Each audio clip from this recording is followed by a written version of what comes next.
I believe that's the number one reason why people don't go to conferences.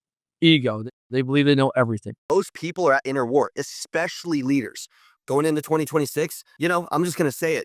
Business is. So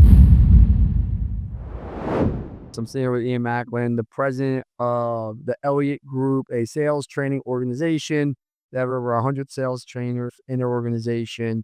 Uh, Probably the fastest growing sales training group that I've ever witnessed, right? You guys have only been around for less than 5 years, right? I mean, if I'm correct, correct, Yep, 6. Yep. 6 years, so I apologize. No, that's okay. Fast growing. They were going to talk about sales, sales training, business, what they do, what they see. I mean, you guys deal with business owners every day in home services, auto. I thought it was kind of funny that you guys went into the home services and someone said, man, these guys are frauds. They're going to home services. What they need to know about home services. I said, they don't need to know shit about home services. They need to know how to sell. And you guys ain't telling you how to paint the fucking house. You guys are telling you how to get people to sign with you. Yeah, assuming that's what you're doing. You're not telling anyone how to paint the house, right? No, I mean the home services business. I'm not You're crazy, right?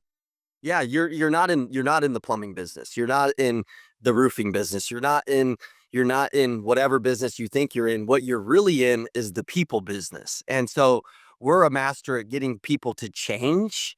We're a master at getting cultures to grow.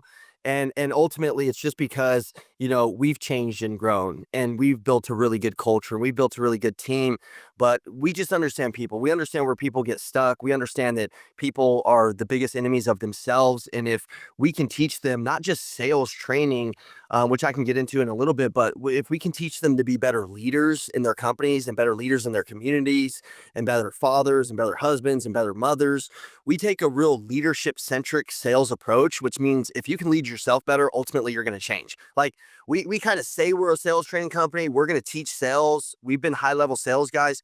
But ultimately, what we're really after is the change of the human and that person to really grow. And if that person really grows inside of a company, there's nothing more special than seeing somebody actually like break a barrier in their life.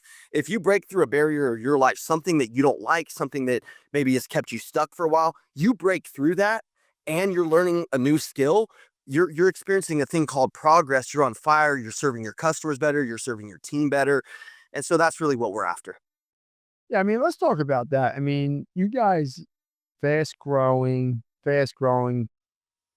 Talk about that, the leadership. Because I actually agree with you. I believe if you can change someone's human behaviors themselves, the people around them will either leave or change. There's no in between.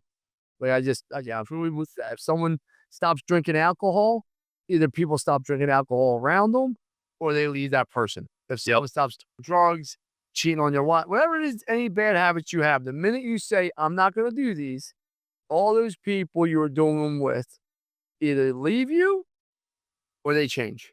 Yeah. Like, you talk about that, how that affects, and that comes down to bigger in companies also. Like that's why most companies don't break through because so many employers are drinking with their people at happy hour, thinking that's a work function. Is that really a work function? Probably not. It's more of a social function, right?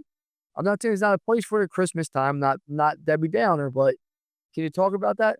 Yeah, I mean, we're a personal development company is really what we are, and I mean, we're people that were broken, man. I'm a person that I did really well in sales. I was number one in my industry, in the automotive industry, out of hundreds of thousands of salespeople. I know how to kick ass. I'm driven. I've invested a lot of money in myself, which most people haven't. And so I always had a skill that people would come across me and they say, "Oh, you're unique." No, dude, I have some God-given abilities, but I've also just grinded my ass off for years when everybody else wanted to quit, right? I've also had to face myself and face the man in the mirror and see some things that I didn't like about myself and had to change, right? And so, but my career, I was an example of a person who made a lot of money, but like hated the person that they were. And meaning because I had made a lot of money, but then I wasn't close to God. I didn't have like I was drinking every day because my managers drank every day. So I just thought like I was the influenceable kid. I was 18. I got into the business. They taught me to kick ass. I was really driven. I wanted to make it. I came from nothing. My mom was in the military. She almost lost her legs. She still showed up every single day to work. She just retired after 40 years. I mean, and I tried to get her retired 10 years ago, but, but she just never would because she's so driven. So I've always had that like drive and that passion to be great and serve my family and be the leader of my family, the bloodline breaker of my family. But over the years, I was just around a lot of shitty leaders, to be honest. And even though I made money, I was an empty soul. I mean, I would have anxiety and panic attacks, and I would be going to work and I'm like, oh, not another day. And really, it's because I learned the skill of making money, but I didn't learn the skill of becoming the man that I saw myself as. And when you're living out of alignment of who you believe you should be, there's turmoil. There's an inner war. And most people are at inner war, especially leaders. Right now in 2026, going into 2026, I'm just going to say it. Business it's like a suicide mission for men. You've got to go in and learn operations. Hey everyone, thank you for joining us today. I want to give a quick shout out to our sponsors, Service Titan and Rilla, our technology of choice to helping us scale and grow our business and making sure all of our viewers have the technology to scale their business so when they want to sell it, they're able to. Cash flow, sales, marketing. You're a husband, you're a father, you got to be faithful, you got to do this, you're in your community, and you wake up distracted. And then what happens to men in leaders, and pretty much, I mean, I coach thousands of leaders. It happens to every single one of them, and I'm sure you can agree that you go through this vortex of all these things that are going on. You got to learn. You're getting sued. Somebody just stole from you. Now somebody's posting shit about you, an old employee. You have all of these things. Now you got trust issues. You got all these different things. You're just getting your ass kicked, right? And then there's a lot of like, you wake up 5 years later, 6 years later, you're disconnected from your kids, you're disconnected from your wife. Your wife starts to hate who you are. Your kids don't know who you are. And I watch men and I watch leaders go through this every single day. And then they come to us and they're broken. Go back at this. They're like, you guys are a leadership company and they're not chopped up where it makes sense. So, yeah, it is. Tell me, like, when you guys are someone's coming to you, guys, right? I mean, you guys do a very good job with social media again. And what's the number one problem that you're seeing across most leaders across the board for all organizations? So shit. Well, I'd say the number one problem is identity, and it's the identity of the leader. It's what they believe is going to be possible is going to happen, or it's not. And most leaders, they've sold their will to grow or win or develop, or they're a person that's just settled. And so, what what's that? Why, bro? Why they sold their soul? Well, I think a lot of them just got comfortable, man. Like a lot of them have made some money and then they've gotten their ass beat in the vortex of entrepreneurship. And so they've just gone along and they're just kind of taking what's given to them. And so in order to grow any organization, we have to grow the leader. We have to grow their identity. We have to grow their perspective, and we have to grow the way that they think, they operate, they see things. And that the number one activator to me to grow a human to be able to do that is to put them around other people that are doing what they would do in a year in a day. Well, it's funny you say that because you said we were talking before we got cut off there, and you said being an entrepreneur, like, is getting the shit kicked out of you every day. It is. Like, you don't understand. Like, if you're truly an entrepreneur, you have more bad days than good days. That's a fact. You just hope, yeah, good. You just hope the payout for the good is so much greater. You're willing to pay the price. I tell people to start with, and a reason why I'm able to do what I do, I always start with the end in mind. What's that end going to be? And for me, it's selling companies. I believe that's where the money is. I don't believe in income. I believe in generational wealth checks. Make sense? So I have a very different mindset where, like, I don't need a monthly paycheck. I just want a one-time check when I exit the company, right? But as you said, employees are going to quit. People are going to steal from you. People are going to fucking lie. People are going to sue you. Like, these are things that just happen daily. Like, I'm going to give you an example. How you talk about it because I'm not going to use a name. I had a 12-year, 13-year friendship of a guy that I helped start his business over the last year. His wife worked for me, and they were stealing from me. They were stealing my information. They started recruiting my employees. That's how I found out. They literally started recruiting. This is someone comes to my house for years for Christmas Eve. Now, he'll play the victim somehow. She'll play the victim that I had to terminate, right? But we went through the emails, and here it is, all my documents, my employee list, all my partners, like, you name it, was just sent to them. They stole from me. Most is, and they'll flip this, they stole from me.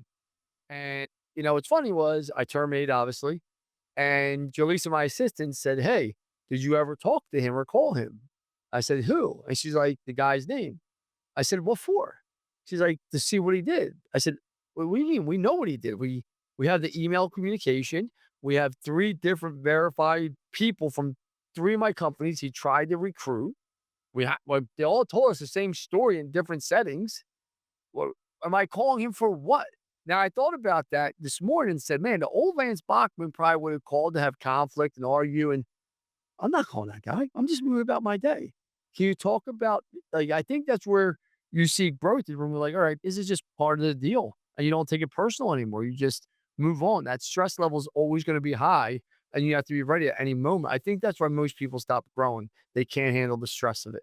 I mean, Yeah. you see that or no? I mean, Yeah, I mean, man, dude, I got 105 people and 80 salespeople probably. And like it's a constant vortex of like emotional problems, this and that stuff. And if a leader isn't prepared for that or understand that that's part of the game, or why I believe like, dude, when you're pushing to get your best version of yourself mentally, you're reading up on things, you're growing, in your physical health, you're getting better, so your perspective is sharper. You're in the Bible, you're growing, you have that faith, and you have these different things.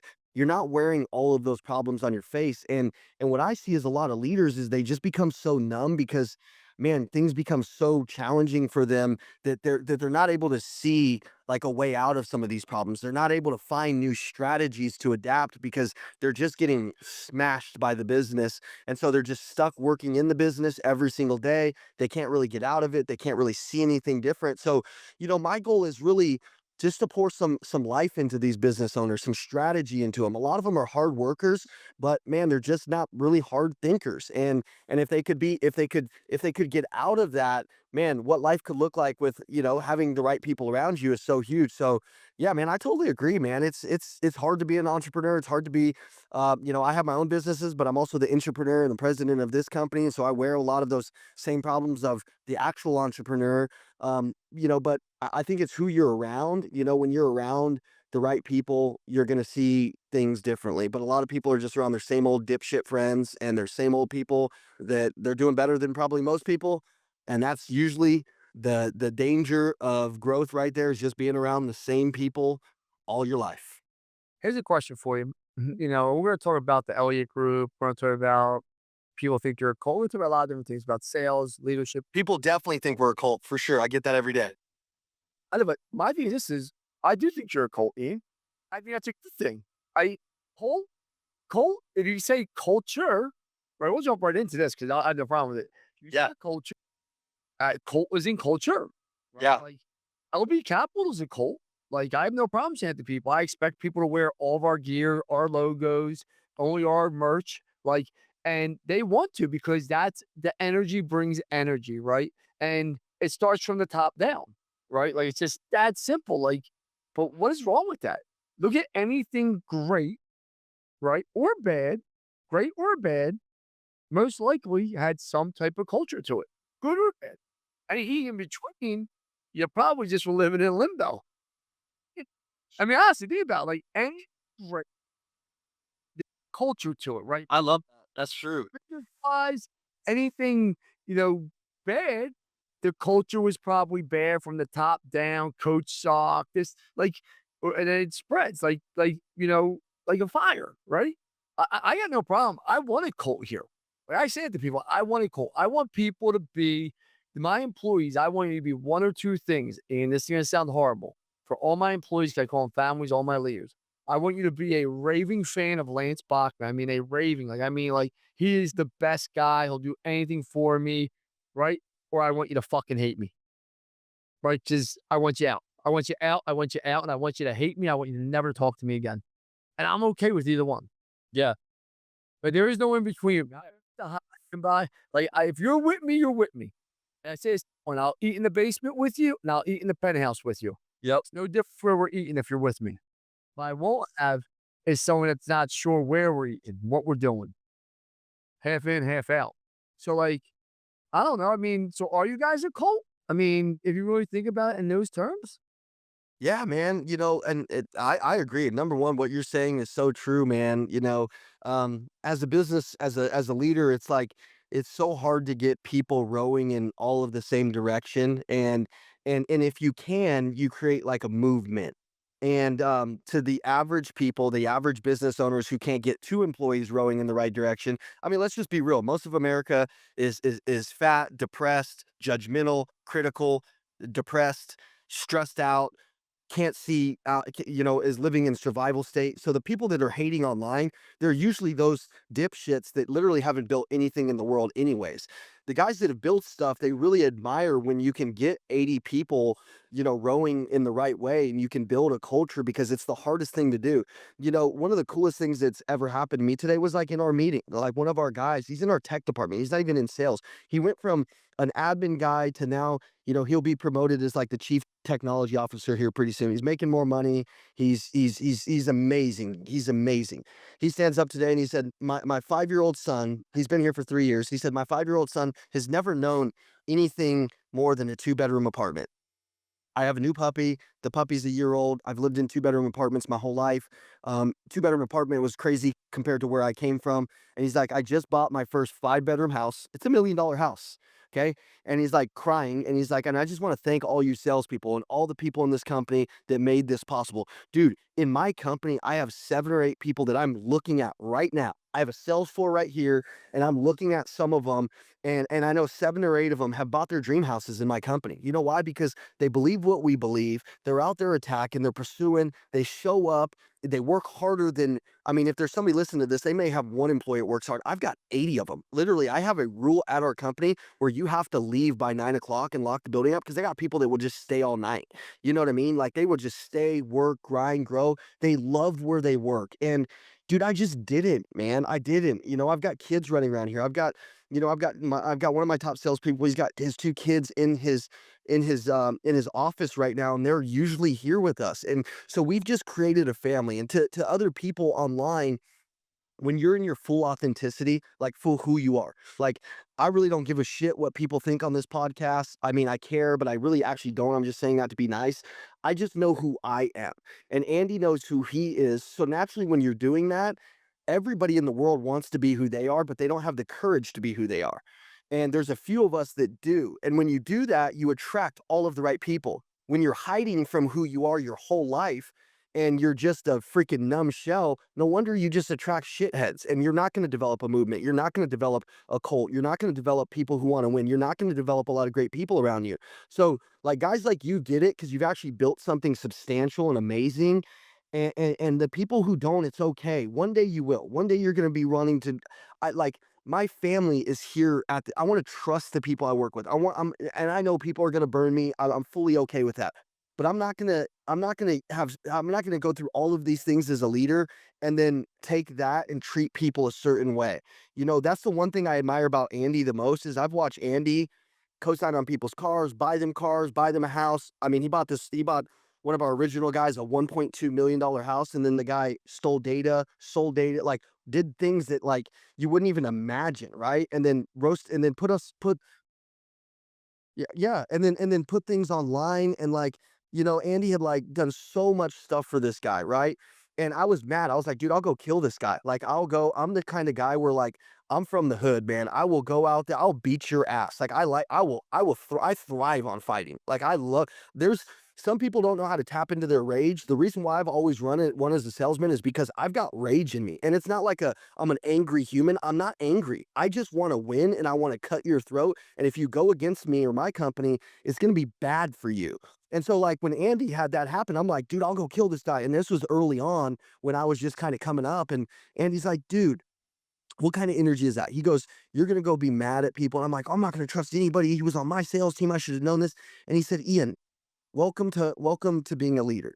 You're gonna have people hurt you, steal from you, stab you in the back, some of your best friends, but we can't change the way that we are to people." He said, "If you got cheated on when you were in high school by a girl, would you stop liking girls?" And I was like, "No." And he's like, "Well, then don't not trust people. In fact, let's lean in and trust people harder. Let's love people more. And let's just understand that people are going to be with you for a season. And when they're with you, your best by them. And if they're gone, it's okay. It's going to be part of it." Those were things I had to grow in as a leader because I fully didn't understand because of who I am. Like we all grow up with a certain identity, and mine was fighting and just clawing my way up. And so I wanted loyalty. And in my company, the number one thing that we require is just loyalty, just being a good person, being loyal, working on yourself. And so I actually get to show up every day. And the one thing that I'm super proud of is, I get to show up every day and there's not one employee that I don't like. And my whole life I showed up around people that I hated. And I had to do the job. And my families were never close to them. The business owners didn't care what their names were, what my kids did. The business owners didn't give a shit about none of that. And that's just not us, man. We're trying to rewrite the way culture is built. And in order to do that, we have to be really good leaders because we got families and kids on the line, you know? Here's a question for you, right? There's a lot of controversy around Andy. I got to ask you, right? There's no controversy around you and your brothers. Overall, you guys have been a pretty two squeaky guys, right? Like two clean guys. There's a lot of controversy around Andy, and I'm not here to judge anyone. I tell people if people make mistakes, right? Like as you know, I get along with Andy. I'm not gonna say we're friends. I'm not gonna say we're not friends, but we're friendly, right? Like, hey, Andy, how you doing? How you been, brother? Like, hey, never did nothing bad to me. I can tell you that, right? Some people feel like he's a fake, right? Like, and that makes the Elliott Group a fake. And I don't agree with that makes the Elliott Group a fake because I got to know you. I got to know your brother. Oh yeah, and you guys are good, legit, good. Yeah, the way you care about people. All right, so that's their different opinion. But there is a lot of controversy around Andy with what happened with the car dealership. I'm not gonna get into people will say Andy's never built and sold companies, and he's now trying to tell people how to do that. And I do see some, but, right? You guys, sales train. The there's no the business side. Can you talk about that part of it? 'Cause Well, I don't think that we're trying to teach anybody how to. I think that number one, I love that you're asking these like real questions, and because I'm a real yeah, I'm a real person, and so like let me start with the controversy, and then let me go to the business. because that's honestly his personal business. And as the people make mistakes, people get locked up every day. People have every day. People deserve a second chance. This is the greatest country in the world, and I don't understand why now your generation, not yours, you probably these 30-year-old kids, 35, they all want to kill each other and never let them rise back up. That's amazing to me that nobody wants to let people have a second chance. So I just don't agree with that. Yeah, yeah, and yeah, and in the business that we were in, I mean, you deal with a lot of guys that are in roofing, and it's just crazy because you said like that I'm clean. Yeah, I mean, because they never found they haven't found all the shit that I've done wrong out, right? And so it's like, like we all are clean till they find out different things that we've done, like I love that we have the highest level of integrity in our business currently because Andy does have a past, and Andy's past is the reason why we have this company because we serve broken people that aren't scared to say they're broken, aren't scared to say that they've had problems, aren't scared to say that they've been through absolute war. And I do believe that God gives you some of the biggest wars in your life, breaks you down, makes you just go through the university of adversity for a reason. And some people come out on the other side of that adversity and they use that adversity to really fuel them and to become a new person. And some people never do. Some people take the one thing that God gave them, their story, and they don't use it. The most powerful thing, and one of the reasons why so many people are attracted to us and so many people are controversial about it, is a lot of the controversial people just want to act like they're perfect, or maybe they are. We're not, right? So we're not going to serve everybody. I promise you they are. Yeah, they're not, and it's usually the guys that have the biggest demons in their closet that are throwing the biggest stones. Like there's a guy that was posting every single day about us and all of these different things, and then his wife just went viral because of how she was saying that he beat her for 2 years. His daughter just went viral online too, of saying all of these things about their dad. And I don't know if they're right or wrong, but he was doing a video every day on us. I've never met the guy. The guy's never met me.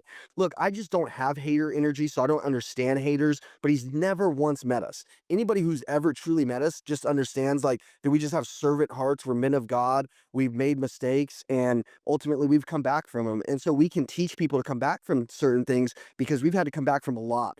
And in the industry that I grew up in, I mean, let's say that you came in, Lance, and you're a dad, you're really trying to make it. You're a 580 credit score, and the bank needs you to make 5 grand, and you make 4,800. Well, I mean, there's 100 million car loans that were approved at that because anybody in the history of that business would go in and do that. Now, we can preach on integrity because it's something that we had to go through that he went through. But in where I grew up in that realm, like you just always did that in the roofing business. I mean, you're seeing, wait till there's even more regulation in some of these industries, and it'll be just like our industry. There's a lot of people that are saying, "Oh, here, let me take that insurance money, put it into the document, act like it wasn't there, and then put the roof on your house, and then," but that's fraud, right? Every day that happens. Yeah, Every and day.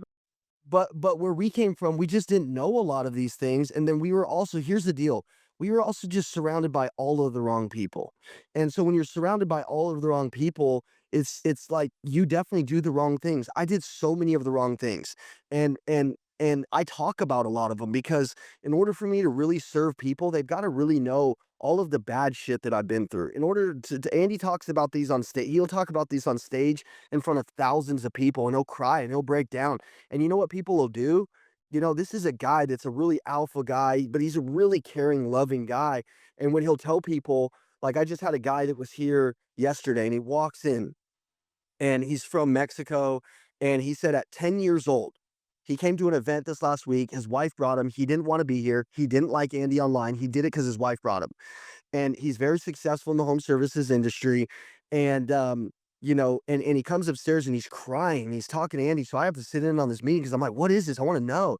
And he said, man, when I was 10 years old, I was burned like unrecognizably from the bottom down. And he lifts up his shirt, and this guy's just tortured, burned, man. And his mom saw him, and she was so like, I don't know what she was thinking, but she maybe couldn't deal with it, like, I don't know, but she left him. His whole family left him. Like, imagine your mom leaving you as you go, so you left him in a hospital in Mexico. Well, the hospital had to take care of him. He became an orphan. This hospital here in Arizona learned who he was, flew him out when he was like 11 and did surgeries on him to get him right. But he was a pissed off kid his whole life. He then went to prison. He did some bad things, and then he got out of it. And then he went and made a bunch of money and did good and started finding God. When he was 10 years old, though, he said he felt the power of Jesus when that hospital reached out and they changed him, but then he got disconnected from God as he grew. And he said he walked into our building, and we play worship music loud in our building. And he said, I heard that very same song the last time that I met Jesus. And then he said, I walked into Andy, judgmental of who Andy was, and Andy shifted my entire perspective on life. He's crying, he's bawling, and he's telling us all these stories, and he's showing us. And he said, I finally feel like I can be the man that I've been wanting to be my whole life. I finally feel like, and this has nothing to do, it's not like Andy has something that's just so freaking incredible that he released him from some prison, but sometimes there's one speaker that has empathy, authenticity, that you can see yourself in a message that's been through something you've been. God sent us here for the lost people. I truly believe. I really don't care about making money. We make a lot of money. I care about these guys that are walking around in bondage of their old stories in the past, that don't think that they can do it. Maybe they don't have the courage to do it. And this guy said, man, like I've got 1,000 stories. I've got some of the craziest stories, but that one was just on my heart because there's a lot of people just walking around wanting to be the best version of themselves, tied back to some chains. And when they get in a place when there's a lot of people that are just truly themselves and willing to talk about it, they'll change. So we're controversial. I mean, maybe because we've got a past that's very public. When you're a public person, things are going to come out. But hate is a thing that only winners get. I mean, if you ain't getting no hate, you ain't doing shit anyways. Like if they're not talking about you, they ain't doing shit. You know why we built a big ass company? You know why we got a trophy? You know why we built a movement? You know why you know why, 7 families have the houses of their dreams on my sales team? You know why salespeople on my team make over $1 million? You know why? Because of the hate. Because the losers are sharing it to all of their audience. The winners are coming in, they're seeing what it is. And you want to know something?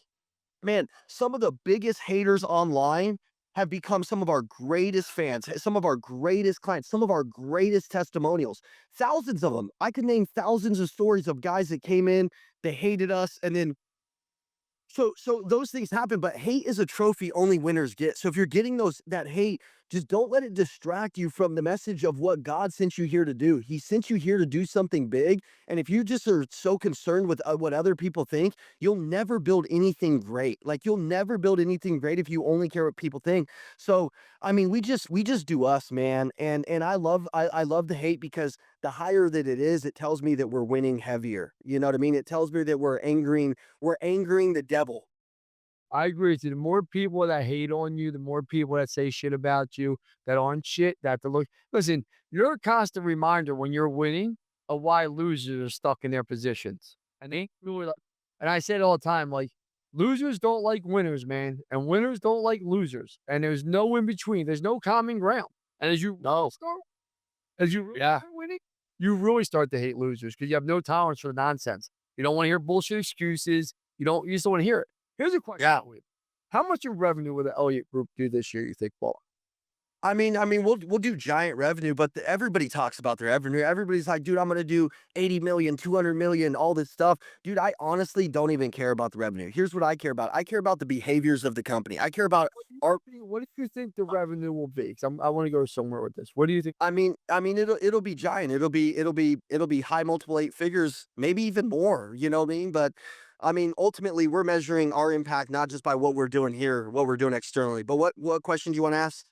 Because this is my thing when people say you never build a company, you guys know, because that's the one thing people say to me. People are like, Lance, why do you support? Because when people ask me what I think about Andy Elliott or you guys, I'm like, listen, these guys can sell. I'm like, they can sell. That's what yeah. And they're like, well, these guys never built a business. And I'm like, well, I'm hearing that they're going to do 40, 50, $60 million this year. That's a business. And sales training is even harder. I believe you guys are probably one of the hardest professions to build. Makes sense because I'm in roofing, I'm in technology, I was in digital marketing. I'm in every business, right? Like, that's what LB Capital does. We're not in every business, but we know, you know what I'm saying? It's just a widget for me. Well, we're really nothing but a sales organization, all my companies. That's all we are. But you guys build, I think if we had to go out and start a sales training programs, and for you guys in less than 6 years to get it to, I don't know, 50, 60, 70 million, whatever you're going to do, that's a lot of revenue. Ian. Yeah. A lot of revenue. And like most people never build their sales training program to 3 million, 4 million. It's no big deal. Like, so when people see you didn't build, whether you like you guys or not, clearly you build. I always tell people this. You can't fake the building you guys are in. I've seen your building. You can't fake that, right? Yeah, and you can't fake that it's paid off too. Okay, so you can't fake that. You can't fake that you have 100 employees there. I see. You know who I love from your team? I wish I had her name. Cecilia. Selena, she's sitting right over here. Yeah. I love her. She's amazing. She's incredible. Best heart ever. First woman we ever hired too, because we had a bunch of guys running around here for a while, and then she was just she's such a special person. Is she your first woman? Really? Yeah, well, like we were like 2 years in, and like we just had like 5 or 6 guys on the phone, and and here's the deal. This is why most people say in coaching you don't build real business because most of them aren't real businesses. Most of them are selling a Zoom call. They're not selling a software. They're not selling like we are actually selling software also. So like we are just selling Zoom calls and this. We're selling transformation, So real systems, real processes. I mean, but like when companies are reaching out to us, they're not just buying a Zoom call. Like they're buying, we have a software company that we're building that we will exit for multiple nine figures in the next 2 years. Multiple nine figures. Huge. I mean, and we're crushing it every day. We're selling 20 to 30 of them a day. So it's like we're building something that name the what's that? software. Name the software. Ian. So we have a we so the number one thing, the number one problem that any organization has, any organization that has people is getting the right people in their team. And so we partnered with a company, and these guys are just incredible tech guys. And we built an AI, so an AI hiring system that will read the resumes, go find the right people, bring the right people in. It'll fully automate the hiring process up to a hiring manager to bring the right people on board. So you don't have to, as a business owner, wonder if this is the right person. We partnered with, I mean, we have like companies like Service Titan or in the automotive industry, Vin Solutions, and some of these LMSs and DMSs that we took thousands of salespeople, technicians, like, in HVAC, thousands of technicians.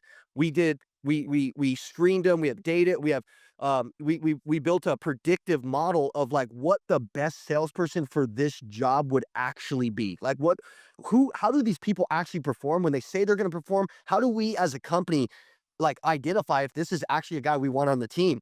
And so we built this predictive model that within 10%, it'll tell you what they're going to sell. It'll tell you who they are. So you don't waste time as a company. So, but here's the reason why they say that coaching companies don't have a company, because most of them don't.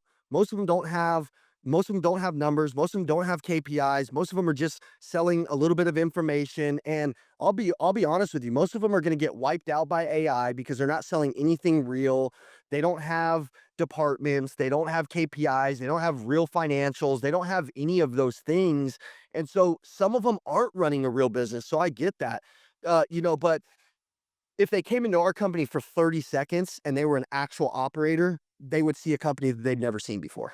They would see a culture they've never seen before. They would see a business, a real standing brick and mortar business that they've probably never seen before.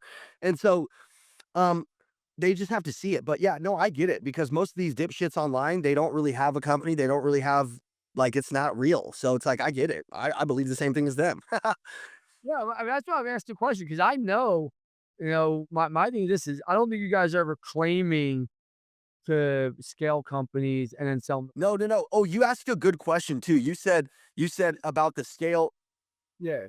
about the exit. Yeah, I'm not, listen, the number one thing, hey, you're the exit guy, so you tell me if I'm right here. Most blue collar businesses, and I serve a lot of them, the number one thing when private equity is coming in to look for, they're looking for scalable sales processes and leadership processes. They're not trying to invest their money into a founder that's a founder led company. They're trying to invest their money into, like, listen, if you got 5 salespeople and they're all doing different shit and that's not a scalable process, you're not going to get a multiple, right?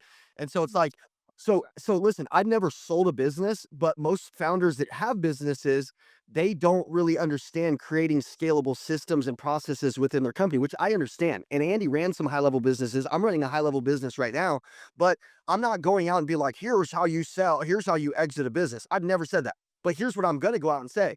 If you're going to sell your business and you want the highest multiple, you better have scalable systems and scalable leadership processes in place, or else you won't get shit from private equity. And so, what I can help, I gotta bring you to the roofing conference. I gotta bring you to the conference. Build it to sell it. We're changing the name to Build it to sell it for this reason. bro, I love that name, dude. I love that name, dude. I love that name because Build it to sell it. Everything build it to sell it. Like that. I love that name, dude. That's so good. I mean, and even if you don't want to sell your business, Ian, and you want to leave it to your kids, which I get that. Listen, I'm a father. I have 4 sons. I love my sons. Am I going to leave them any of my businesses? No, You got 4 sons, no daughters? no daughters, baby. I know you. Damn, dude, four Lances? What? That's so cool, dude. I love that.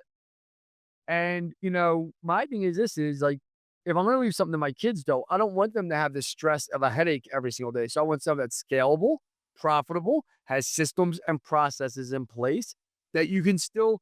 Do I look stressed out to you, Ian? Do I look like I'm having a bad? No, man. Every time I meet you, you're just in your state. You're very authentic to who you are, and it's clear that you have your shit together, and it's clear you've come out on the other end of understanding these things that most business owners don't figure out till it's too late, or they never do. Well, I mean, I think most business owners, once again, their ego, right? Like, I'm a constant student. I have no ego. I, I, I believe in. I want to win. I have no problem saying that to anyone. I want to win. Like I'm like you. I'm competitive. I hate losing. Um, but you have to lose to learn. That's why we both start with L. I truly believe that you have to lose. To Yep. learn. But I hate it. I hate the process of losing. But I know every time I lose, I get that much better and that much closer to winning.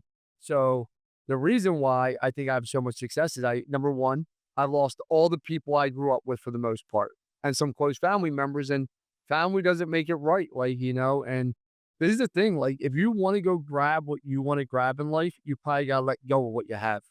I know that sounds really messed up, but that's just the facts. You Yeah. can't go grab something that you want and hold on to what you have.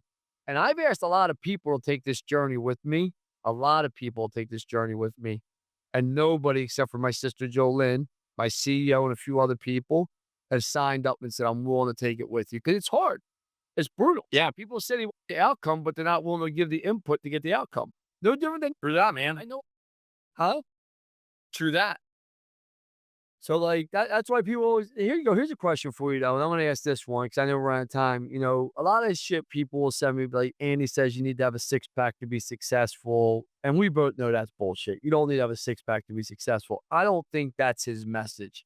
I think his message is you gotta at least look presentable, right? If you don't take care of yourself, you're probably not gonna take care of your business, right? I mean, then people argue there's a lot of fat billionaires out there. Can you kind of talk about what his message really is? I don't believe he's saying, Well, I mean, dude, here's the deal. Andy was an out of shape guy who again looked in the mirror and hated who he saw. And so when he's talking to the older version of him that just knew that there was another level in him. His wife came in, she grabbed his love handles one morning and she said, "Hey, we've learned to live without you. You're in the pictures, but you're not in the pictures. You're never present. Your mind is a trash can and you're all over the place." And he was an athlete that didn't look like an athlete and he wanted to. And so do I think you need to have a six pack to be successful? No. But listen, what we're really trying to preach, like they see the clips, okay? They see the clips, they take the clips out of context. And, we put the clips out of context sometimes just to trigger people, to get them pissed off. And we're cool with people getting pissed off at us. We want them pissed off at us because sometimes, man, in order to get people to change, you got to piss their asses off, Lance. Like you got to piss them off. So we're cool with that.